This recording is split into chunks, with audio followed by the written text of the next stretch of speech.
Uh-oh. That's a big rock. Oh, man.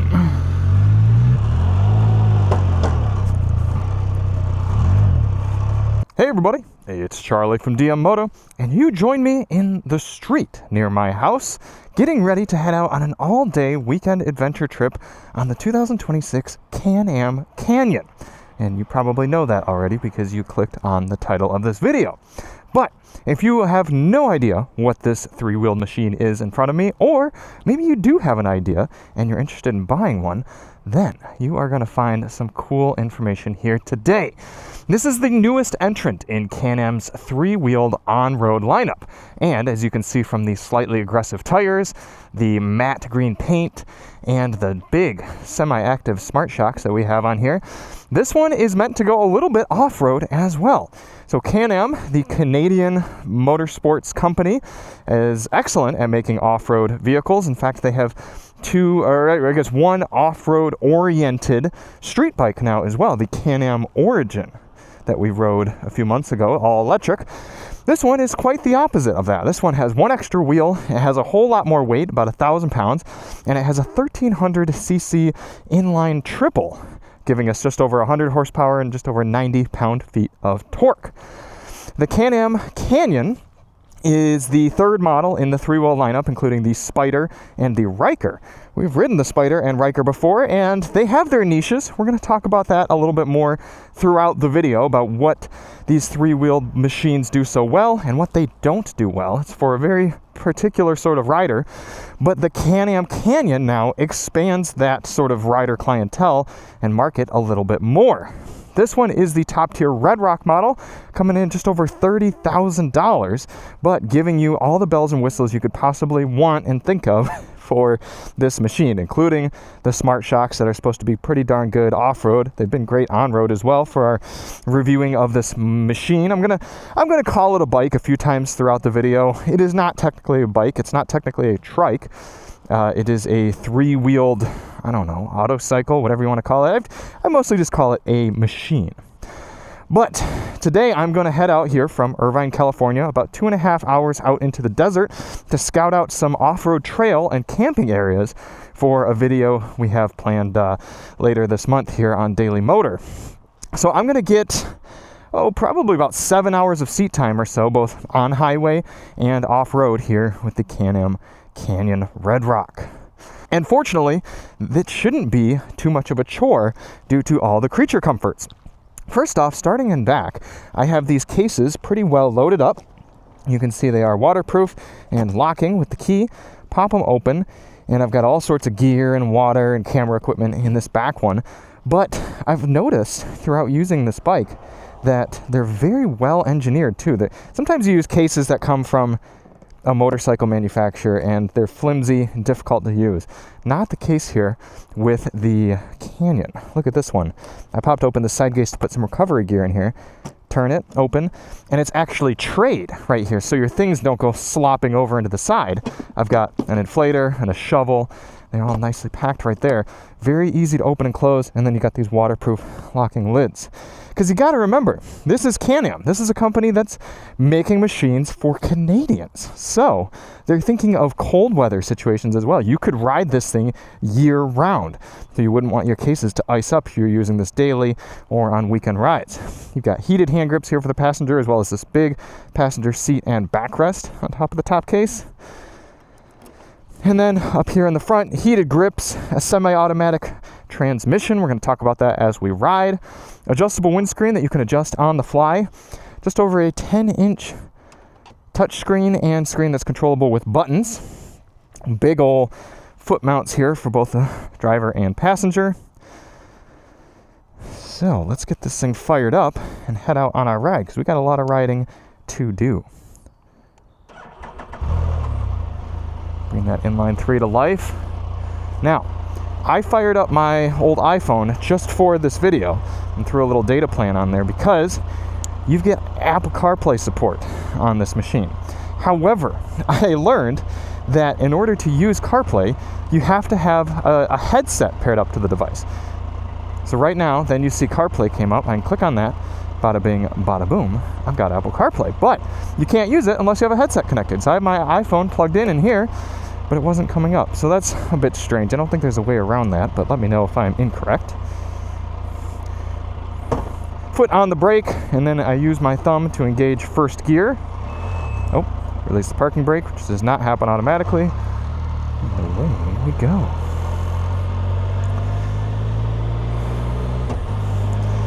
Now, I have reviewed the Can-Am Spyder RT and the Ryker. And again, I have some pros and cons with them. There are some things they do fantastically and other things that are pretty substantial frustrations of mine. And some of those frustrations carry over here to the Canyon. We're going to talk about that again throughout the ride here. One of them, though, is the fact that we have an automatic transmission, but not actually. So you have to shift with your fingers. It's all computer controlled. Right now I'm in third gear coming up to a stop, and the machine tells I'm slowing down, and it actually downshifts all the way into first. So very easy. You don't have to do that part for yourself. But when you accelerate, you have to upshift. And don't get me wrong, it's not a huge deal. It's not difficult to press the button and upshift. But my frustration, especially with the Sea to Sky that we had, especially with the big, expensive, comfortable touring machine, the fact that it's all computerized. All they would need to do is implement an algorithm so that it'll upshift for you, and then this would be a fully automatic machine. I know it's possible. We just had the BMW R1300 RT. Honda's obviously been doing it for years with their DCT. This, I'm just calling it a bike in this case, would be so much more relaxing to ride if it were just doing all the shifting for me. So very strange that you still have to just tap that button a bunch of times to get it up into gear. But outside of the shifting aspect, it's a nice place to be when you're cruising around. This adjustable windscreen goes high enough so that me sitting here at 5'10", 32-inch inseam, the air is going above my helmet, so it's quite quiet. Shouldn't really have too much of an issue with chilliness today. It is, do we have a temperature on here?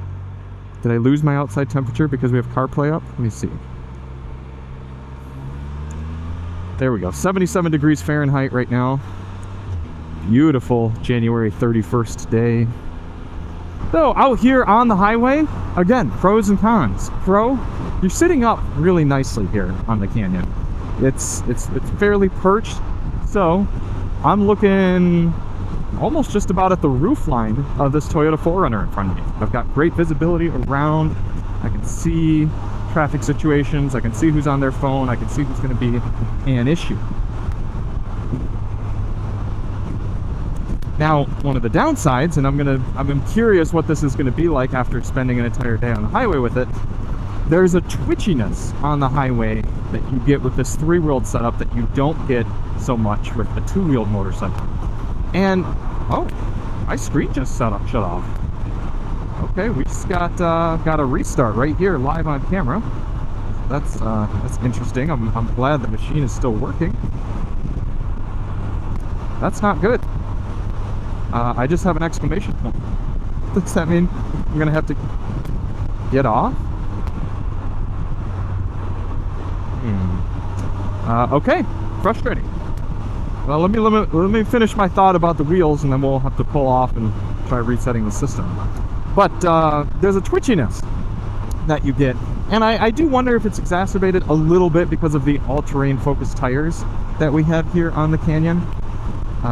But you can't just sort of settle in and sort of waft along like you're on a magic carpet the way you do on a motorcycle. I'm gonna have to pull somewhere where I'm a little bit safer and then try to wait for this thing to fully shut off. Darn it, man. I'm already getting put behind. We're only 5 minutes onto our ride. So now I guess we just wait. I don't know if there's a way to force this screen to turn off or not, so I think we just give it 15, 20 seconds or so. Oh, there we go. All right, now it's off. Can-Am, BRP.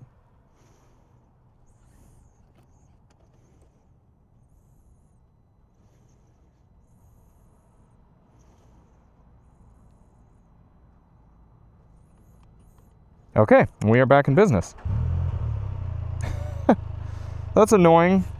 I think what happened is the screen did its restart, and because I wasn't stopped, I wasn't able to agree to the safety card that you have to agree to every time when you start up the machine, and then it just really didn't have a good time after that.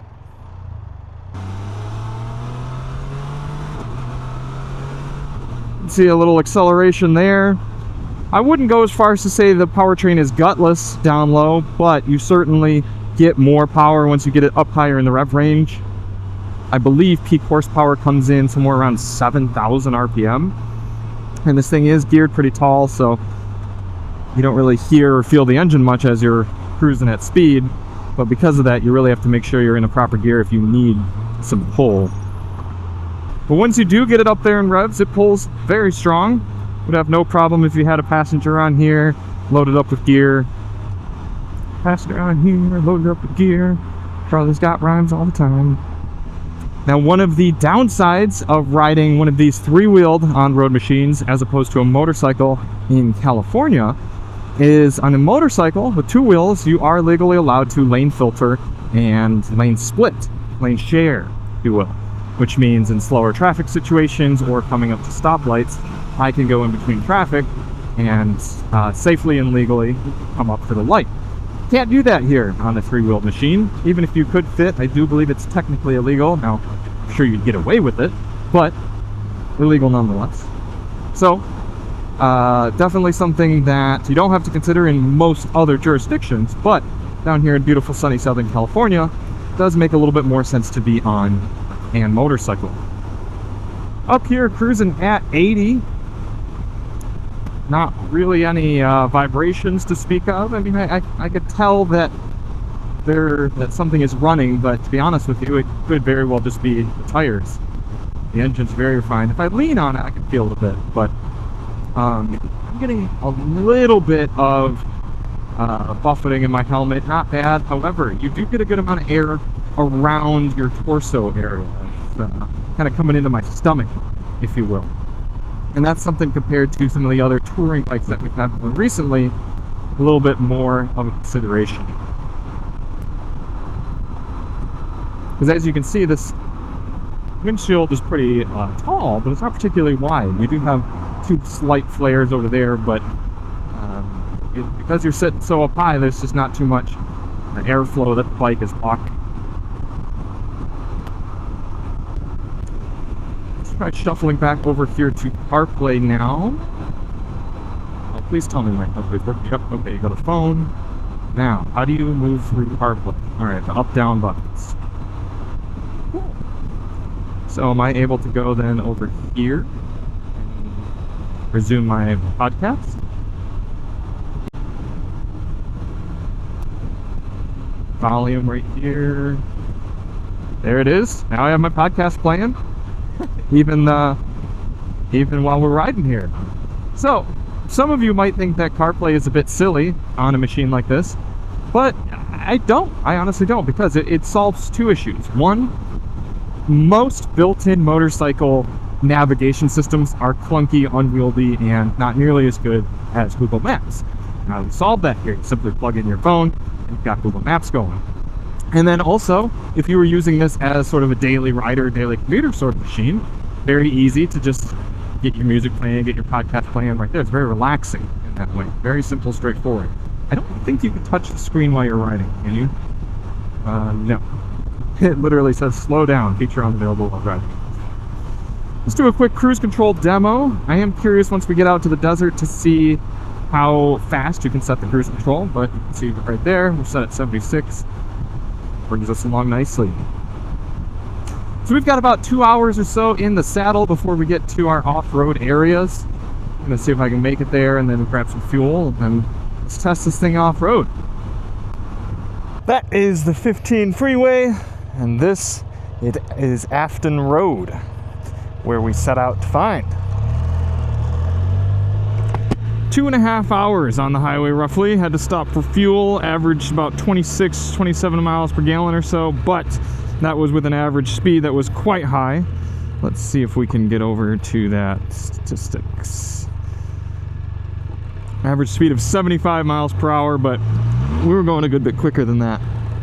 So now we're heading off-road, and this is my first time getting off-road here with the Can-Am Canyon. I'm pretty excited. Afton Canyon Natural Area. We're out here scouting some camping, and we're going to switch into different ride mode. We're gonna go right up into rally. We've got normal, sport, all-road, and rally. Woo! And this is what I wanted on the Can-Am Riker when I had it, is the ability to hang the rear end out. And oh my gosh, the washboarding on this road and the suspension is doing a fantastic job. On this Redrock model, you've got active suspension, so it is continually adjusting compression and rebound damping for the riding situation.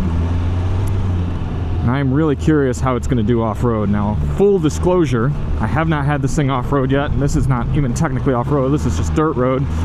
But Can-Am states this is not a vehicle meant for off-roading. It's meant for roads like this, dirt roads, fire roads, adventure riding, but not off-roading.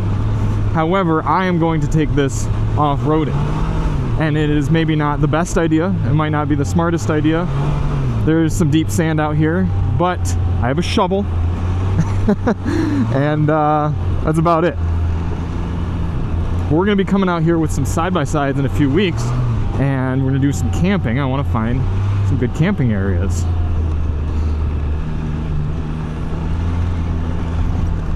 Now, big differences riding a three-wheeled machine from a two-wheeled machine, especially when you get into lower traction situations or situations where you're kind of carving through canyons and you start to skid the front wheels. Because if I try to take a hard corner here, it locks up the front brakes in order to keep me from flipping or understeering. Now, if I give it some judicial rear throttle, then I can hang the rear end out. But if I don't, it's, I don't know, there's a lot of calculating going on behind the wheel of the machine, and you feel the front brakes doing a lot of work up there trying to keep this thing in sorts. It does seem like stability control is very, very muted right now. I seem to be able to hang the rear end out quite a bit.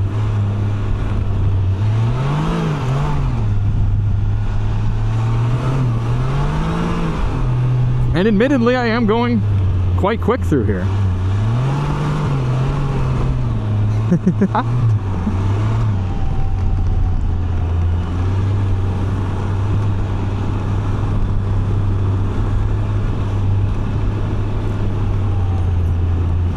We've got off-road focused tires on here. Now, they're not knobby by any means, but they've got a little extra grip and grab to them. They were fine on the highway, but now 50 mile per hour full stop. Not too bad. Now obviously getting going, that's where you only have one wheel doing work as opposed to three for braking. So there's just not much shove getting this 1100, well really probably about 1200 pound wet and ready to ride machine up and going.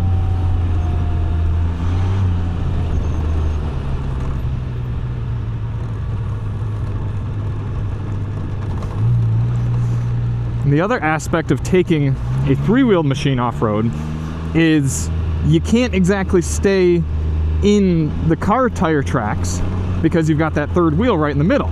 But because you have the two wheels in front, you can't stay on one side or the other either. So I am really curious how this is going to do if any of this trail gets a little deeper, a little narrower, etc.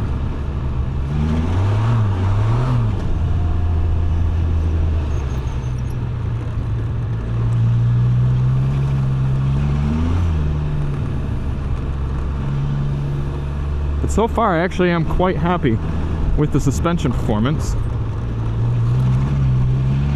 Taking up those front bumps really well. I would think that's some of the Ski-Doo snowmobile technology coming in there. Mojave Road, Afton Campground. Okay. Let's check out the Afton campground first.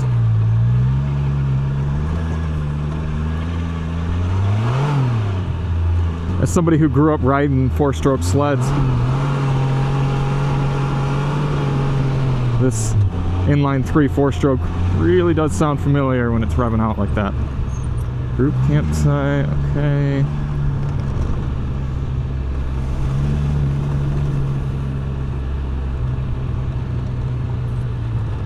Oh, big bumps, big bumps.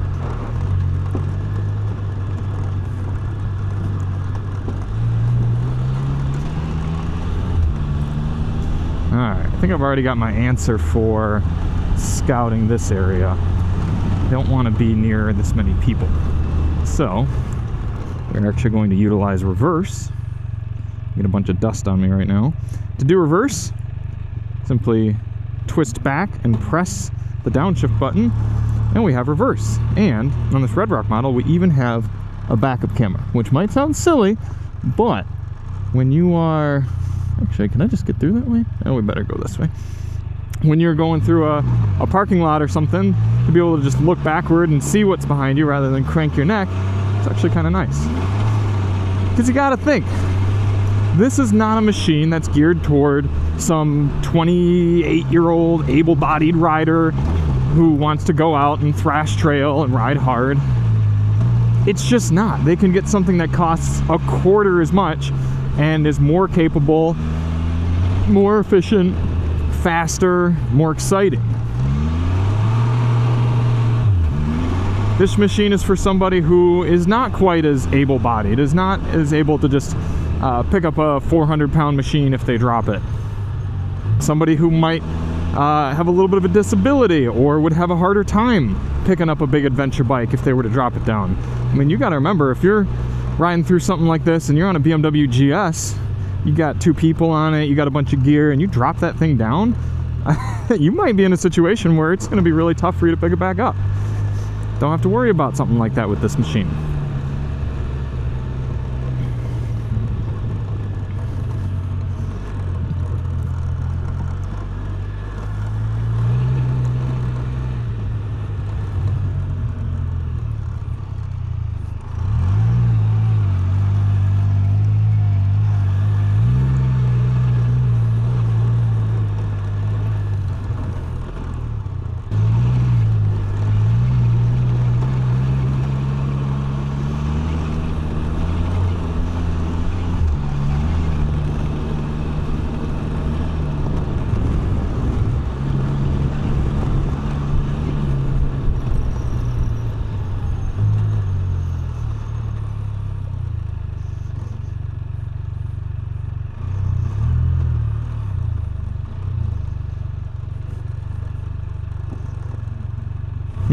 I don't think we're getting through that.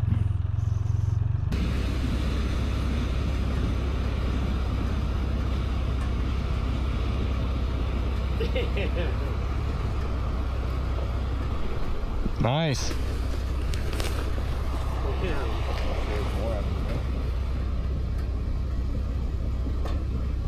I am impressed with the higher speed suspension.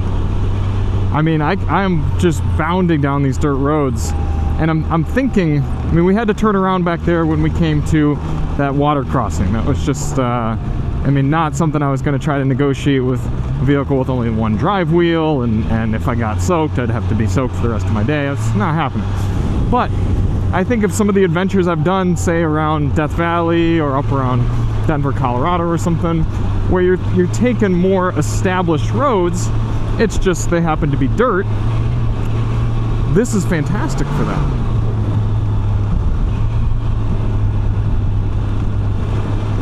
I would say I'm being jostled around less on here than I have on some really expensive touring motorcycles. And a big part of that is just the wheelbase and the suspension and the ability to disperse and balance these bumps and imperfections between 3 different tires and wheels.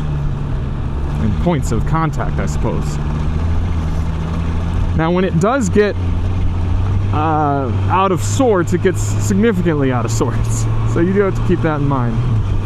If you push it hard into a corner and you overcook it, it's hard to recover.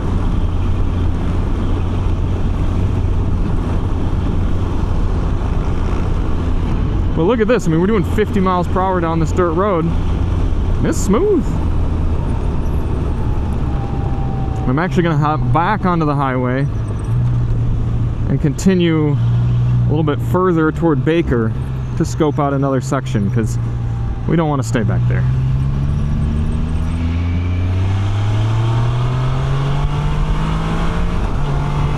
It does appear as though my right mirror has become loose. So hopefully nothing happens to that on this highway slog. Okay, let's try this again. This is Basin Road off of the 15, just outside of Razor SVRA. And I know that this area gets pretty sandy. I've been out this way before. So again, it's gonna be interesting to see what sort of traction we have here. Back into rally mode.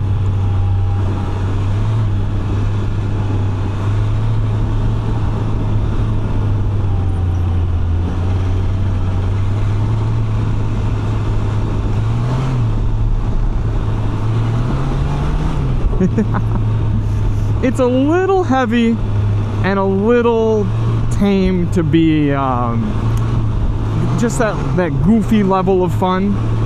The Riker definitely has more of that hooligan personality. This is more dutiful, if that makes sense. Dutiful.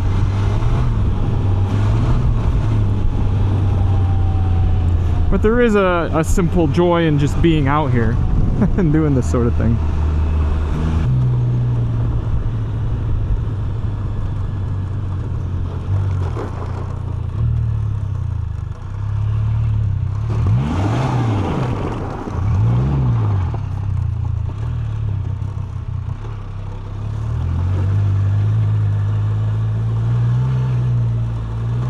Here's where things are going to get a little trickier, again, following these 2 tracks where you really need to have 3.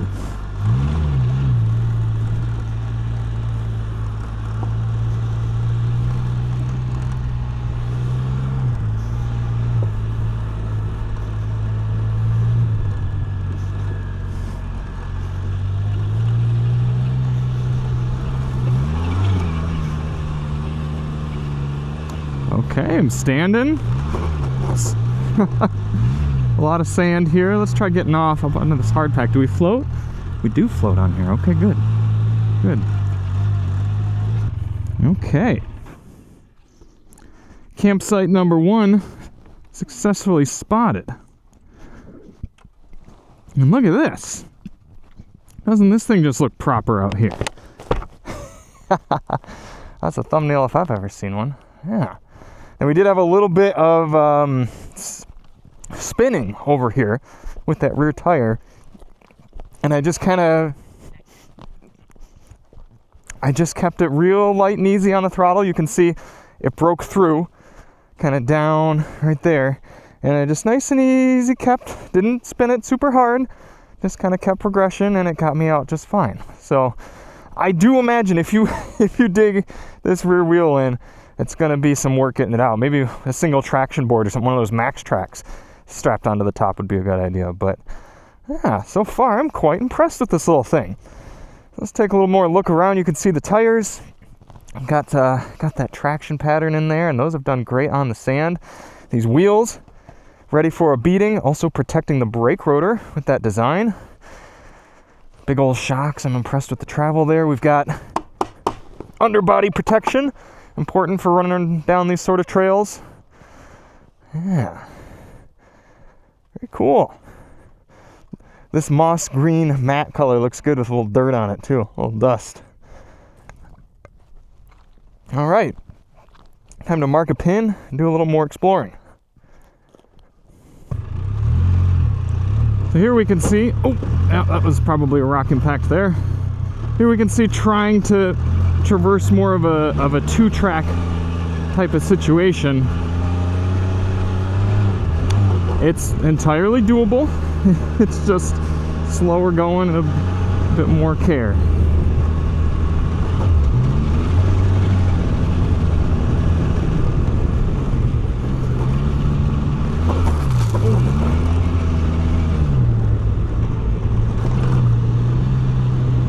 I am standing My legs are wide, but the handlebar position is good. They're definitely high enough to stand on. Uh-oh. That's a big rock. Oh, man.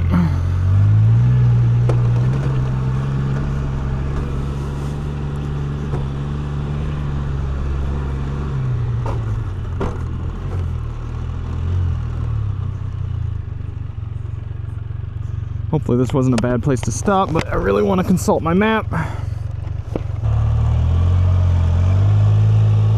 Alright, we're okay. We're okay.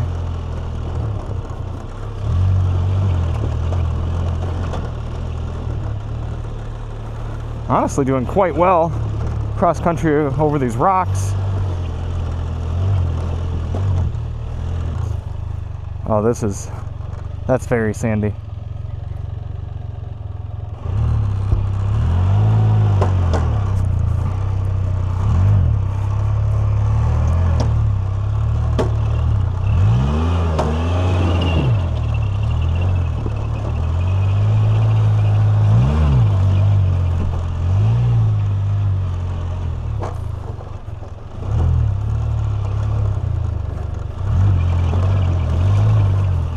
Yeah, it's these deeper rutted 2 tracks that I'm a bit more nervous about.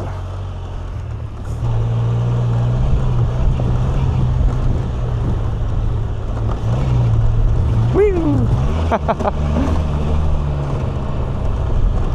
I would say you can do more. Oh, you can do more as a less experienced off-road rider. Oh man, on this than you could with something like a BMW GS or some big touring bike, or adventure bike, I should say. You just don't have to balance it. You don't have to, you don't have to have that degree of skill. It's more of just, okay, you can push this until you get stuck or hit something. I'm out on the Mojave Trail now.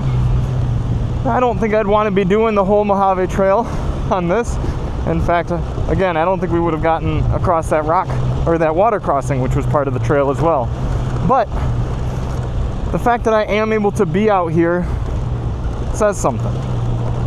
And theoretically, you could beach this if you came up on a situation where you were following a trail and then the 2 tracks dug down and the center stayed up. I mean, you'd at least have your drive wheel in the center, but the front skid could really beat you. Now I have found myself in some pretty big whoops here, and we're taking them a little bit faster, but I found when you get kind of these choppy bumps and you try to take them quick, the suspension, or it's not the suspension, the traction control freaks out whenever the front tires get off the ground, so they lock everything up, like right here. They start locking up the tires and start killing your momentum. So if you really try to ride it hard, you do start getting that intervention. There is a custom ride mode. It didn't seem like you could entirely disable the stability control. They probably just found that no good things came from that.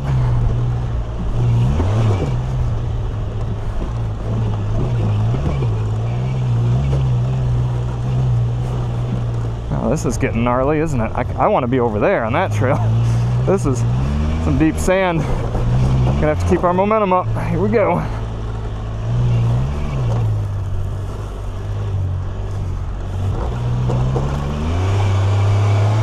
Woo! Oh yeah. I'm impressed. I really am. It's doing better out here than I expected. Ugh. It did help to adjust the suspension up to Sport Plus. I noticed that rally suspension was only sport there. Our rally drive mode just put us into sport suspension, and since changing that, it's still soft, but it's keeping me from bottoming out a lot less, so that's good. For the way I'm riding here, going quick, Sport Plus suspension.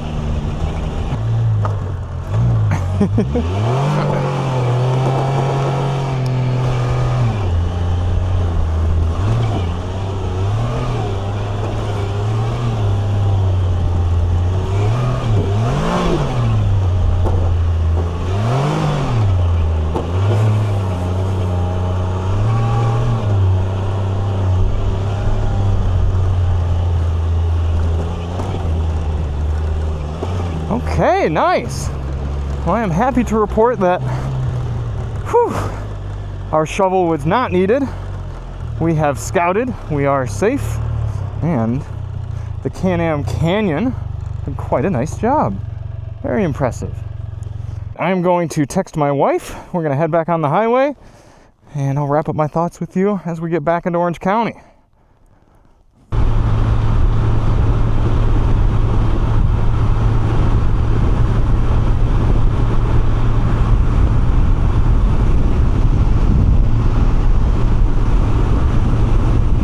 Back down into Riverside County here, just outside of Orange County, 7 minutes according to that sign. And we've hit some stop and go traffic, and there are some points I want to make about this here stop and go traffic. But the first one is that I'm wearing the Arai Contour X helmet right now, and it is somewhere around 86 degrees here on January 31st. And I got quite toasty sitting here at stop and go, so I lowered the windshield on the trike here, and then also opened up my vents on the top of the helmet. And as soon as we got rolling, I felt the air coming through the helmet. So big shout out to having a nice breathable helmet like the Arai Contour X. If you want to pick yourself up one, check the link below. No affiliate there. I'm not making any money off that. I just want to let you know that the Contour X is quite good. I'll bring the windscreen back up though, just to make sure that you can hear me best. You can see even at highway speeds, you can adjust the windshield. I do wish it went both a little bit lower and a little bit taller, which would a little bit more range of adjustability there, but overall it is fine. Again, stop and go traffic, perfect example of why I think this should just be a fully automatic bike, fully automatic machine. It'll downshift for you so you're in first, and then you get rolling again, and then you gotta click the up button with your thumb in order to shift up as you get going faster. And the funny thing is it gives you a little indication. Right now I'm in fifth. I didn't realize I was still in fifth, but it's got a little arrow saying, hey, you should upshift. And I'm like, okay, I'll do that. If the computer knows that it should upshift, why can't it just do it for me? It's just a button. It's not like we're dealing with a 6-speed manual car or something like that where you actually have to interchange the gears, or even it's not like it's a 6-speed manual motorcycle where you're shifting the gears in the transmission. No, this is just a machine doing it for me. I'm just pressing a button and telling it when I want it to do the shifting. So I think it should just do it for me. And that's especially because this type of longer distance riding is what makes the most sense for the Can-Am Canyon. This is not a go out onto your local trails and rip it around sort of machine. It just isn't. It's too heavy. It's too cumbersome. It's not a peppy, go-lucky sort of happy powertrain. It's a cruising powertrain. It really is. And it's an adventure powertrain. So you can go out and do these long rides and go off the beaten path and find some really cool trail, but it's more competent, not excited to do that sort of activity. So again, if I'm going to be just cruising along, why can't the vehicle upshift for me? That's the last I'll say about that. I complained about it in my Sea to Sky spider video, and people came into the comments and, I don't get what's so hard about shifting for yourself. It's not hard. It's perfectly fine. It's just the principle behind it. Now, I will point out that the fact that we have button shifters on here that you actuate with your index finger and thumb means that sometimes there is a cognitive dissonance between the shifting and the adjusting of other aspects on the left side of the handlebar here. There are a lot of controls on the left side of the handlebar. We've got volume, track, a back button, multiple menu buttons, an up and down rocker, okay, the turn signal, the horn, and then you're shifting. Compare that to a lot of other motorcycles where you just have the horn and the signals, and that's it. And even those two, oftentimes, it's easy to get messed up when you go from bike to bike. Looking at you, Honda, with the wrong orientation there. So I still, after riding this bike for many, many hours, still find myself having to look down sometimes and make sure I'm pressing the proper controls for what I'm looking to do. It's not one of those where you can build up a muscle memory particularly easy. They're all very close together. They're all very similar controls. Again, if this thing were running in full automatic mode, it would just shift for me. I wouldn't have to worry about my thumb here, or I could see the argument for a foot shifter, but at the end of the day, I'm glad that they don't have that. It could be an option. I guess it could be an option, because what if you're a rider who doesn't have a left hand? Then it would be nice to have a foot shifter. But again, automatic would solve that as well. Transmission aside, how has this been to be in the saddle for, let's see, we'll go over to statistics. 4.9 hours. Overall, quite good. Been 324 miles. I've had to fill up twice.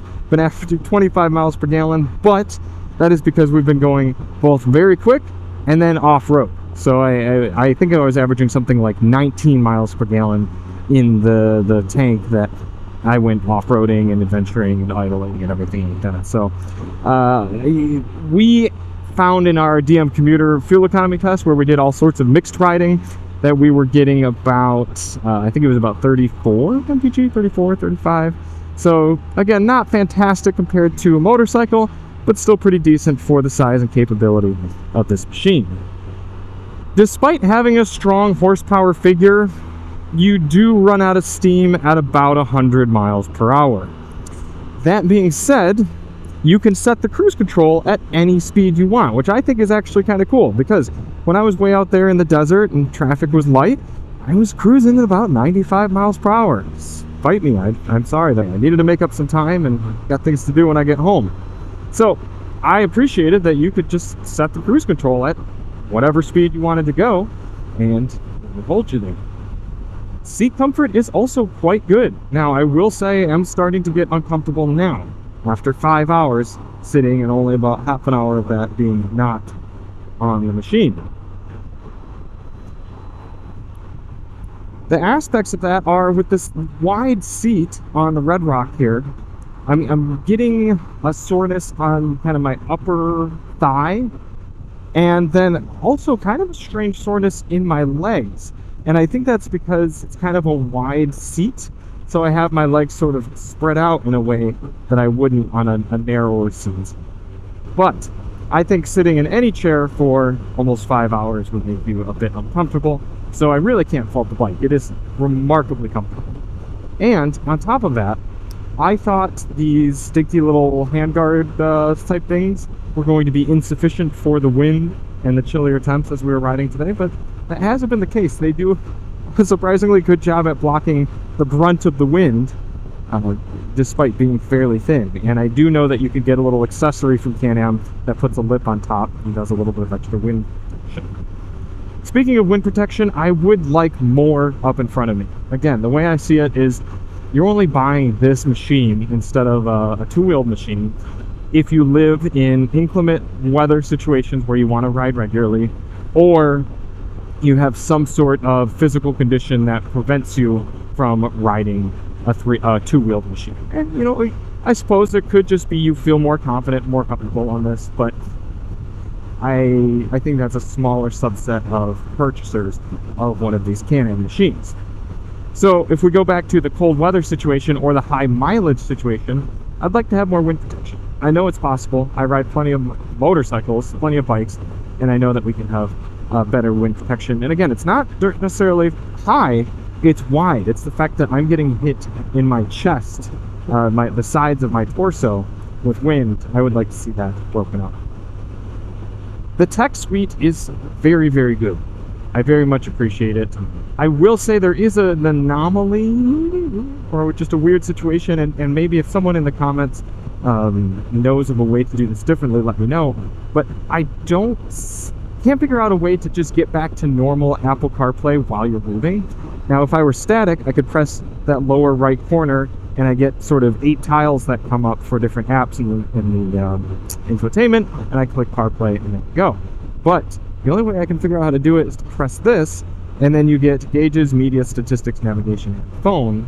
So I can go to navigation, and then it brings up CarPlay. But then if I want to go to my CarPlay home screen, I have to toggle all the way down there. Not a big deal by any means. It's just curious that you can't just quickly get back to CarPlay. And maybe there's something where like you can triple tap something, or double or long click or something like that. I just don't know.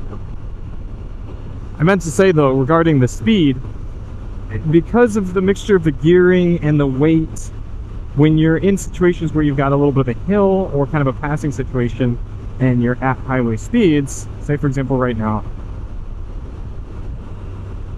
I'm doing 73 full tilt right now. This is full acceleration, only at 4,000 RPM, just barely crawling. So we got a downshift, maybe fifth, maybe even fourth. Then, then it really starts to pull. But you got to be considerate of kind of what gear you're in and what is going on around you, especially if you were to have a passenger in the back, a lot of gear, etc. I found myself having to downshift to fifth in order to keep up a higher speed when going up to the hills, heading out to the desert. Now again, if this were fully automatic, it could downshift for me, either when I twist my throttle all the way open, or if I had the cruise control set, it could just downshift on its own. But instead, I have to disable the cruise control, shift, or just shift, and it disables the cruise control for me, and then re-engage it.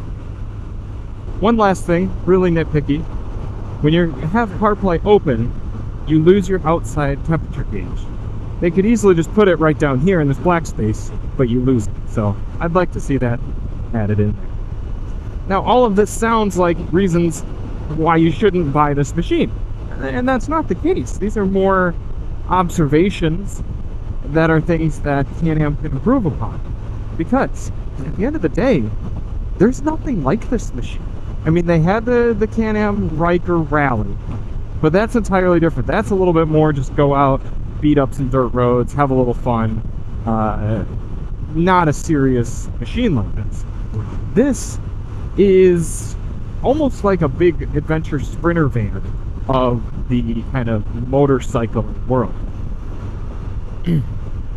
If you have the life situation that makes it so you can't or don't want to ride on two wheels, but you do still want the outside experience, if you will, this is about the best you can do. I mean, if you really live in an area where you just don't ever plan on hitting dirt, then yeah, I guess go with the Spider.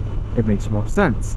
But if you live anywhere out in the western part of the United States, or in Canada, or even the Midwest, or plenty of parts of Europe, I'm sure, this makes so much more sense, because you can take it and explore parts of your world that would not be accessible to you in other situations. And you can do so comfortably and uniquely and, in a way, exciting. So if you can ride a two-wheeled motorcycle and you enjoy that, this isn't for you. I'm serious. It's just, there are too many more other machines that cost less and are more exciting to ride. This isn't exciting. It's kind of fun, especially at lower speeds. It's gutsy. It's exciting in the sense that it's fun to be on a machine rather than in a car. But it does not have the grunt, the shove, the thrill, the motor, the leaning, anything of that. It doesn't have that aspect that a motorcycle does. But again, there are plenty of people that for whatever reason can't ride motorcycles but still want that experience. This is the next best thing. Whew! Nearly 350 miles. That is a wrap for us, ladies and gentlemen. What a cool machine. It really is. It's like I said, it's something that is either going to be totally makes sense for you or totally does not. There's not really too much in between here. Hop off and take another look at it.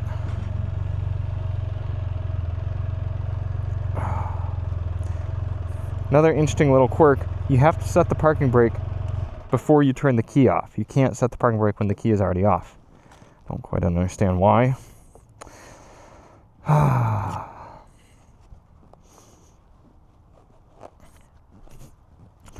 Still got it a little dusty there. Be interesting to see underneath. I'm sure we made some impacts there.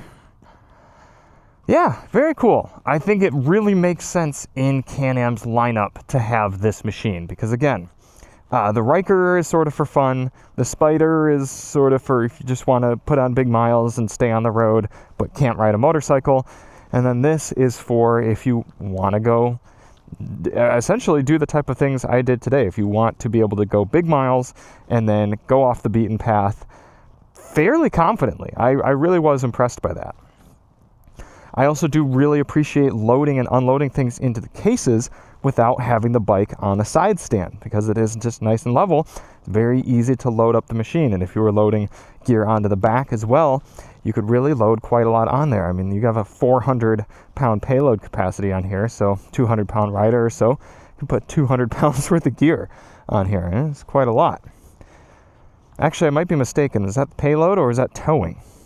I take that back. That's towing capacity. You have 617 pounds of rider and gear capacity. So you can really load this thing up. So again, if you're somebody who wants that sort of exposed handlebar riding experience, but you want to bring a lot of things, this is a fantastic way to do that. For me personally, I either want to be on a motorcycle or in a car. Give me a convertible or something like that, or some sort of adventure rig. I'd be able to go out and have just about as much of a good time. I like the thrill of motorcycles. I like the leaning and the lightweight aspects. I like to be able to toss it around. This is not a toss machine. This is a ride machine. So if you like being out there and this kind of seems to fit your lifestyle best, I'm quite a fan. And before we wrap up, I just can't overstate the shocks. Very, very impressive here. These KYB smart shocks. I mean, Can-Am has so much experience both with their side-by-sides, their snowmobiles, in the shock technology. It doesn't surprise me that the ride is so good on this, even in the rough stuff. But it's just, it's one thing to know it, it's another thing to experience it. So thank you all so much for watching. If you do want to see more on the Canyon Redrock here, check the link below. We've got our DM commuter ride review, and then we also have a no talking winding road ride. And we'll see you on the next one. I'm Charlie from DM Moto, and as always, ride on.